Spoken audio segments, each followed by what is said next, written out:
All right, turn our attention to some of the calls of the day. Evercore initiating a negative tactical underperform call on Target ahead of its earnings next week. It's one of our calls of the day. Weiss, you own Target.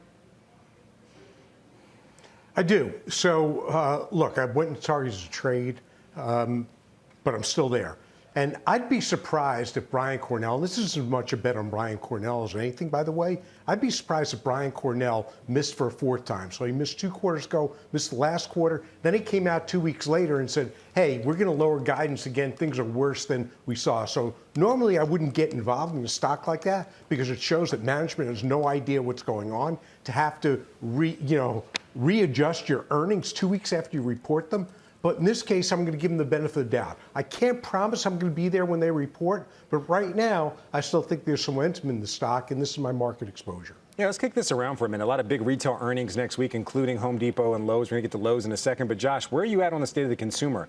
Are you feeling confident about the consumer's ability to spend with inflation easing a bit and especially gas prices easing? I really think it's difficult to talk about, quote, the consumer, unquote, as though everyone's in the same position. I think that we've got severe bifurcation right now.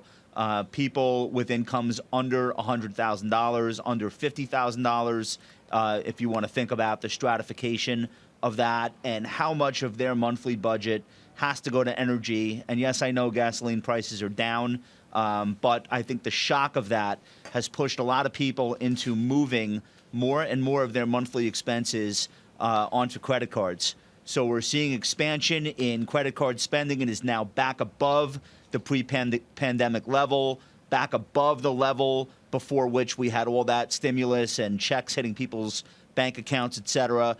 And the picture now changes. So for the people who are on this panel and for many of the people who watch CNBC, energy prices, rent prices, they may not be pleasant, but they're very manageable. But that's only one slice of the consumer. And I think a lot of other areas within consumption, you're going to start to see these higher rent prices and these higher food prices really start to affect the situation. And so I think we really want to stop just saying the blanket statement, the consumer, and start thinking about the segments. And we see that in every earnings call.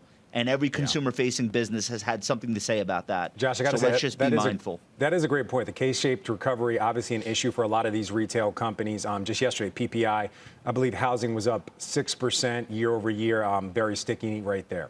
All right, Lowe's downgraded to neutral as Citi warns investors to brace for an earnings slowdown. Shannon, you actually own its rival, Home Depot, which reports next week.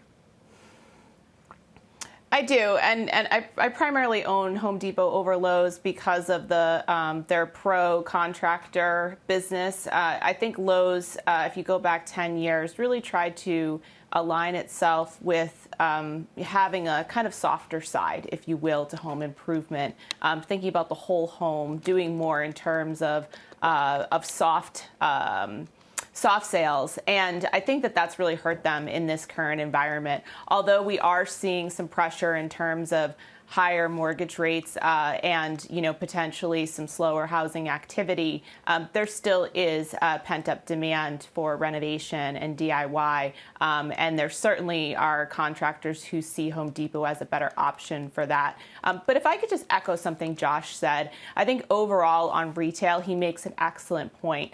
Think about, who are the customers of retail, where the highest margin products are coming from. There's going to continue to be a very bifurcated approach in terms of high-end retail. I think there's been a lot of concern about high-end retail. I'm much less concerned about high-end retail. I'm more worried about retail that caters to a mixed demographic.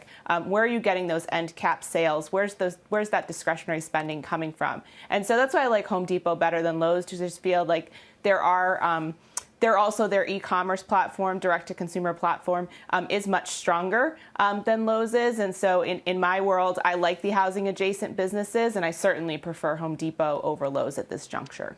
Degas, I believe you feel the same. You own Home Depot as well. Yeah, I agree with Shannon because ultimately Home Depot does a very good job with their pro ecosystem. Also, as she mentioned, the digital space, because they started something several years ago called One Home Depot that's trying to get everything and do the customer experience. And that's what Home Depot does much better than Lowe's. Also, Home Depot has a higher return on invested capital of about 44%. They have a gross margin of about 30%. So Home Depot is actually delivering on that strategy of that one Home Depot plan that they started several years ago.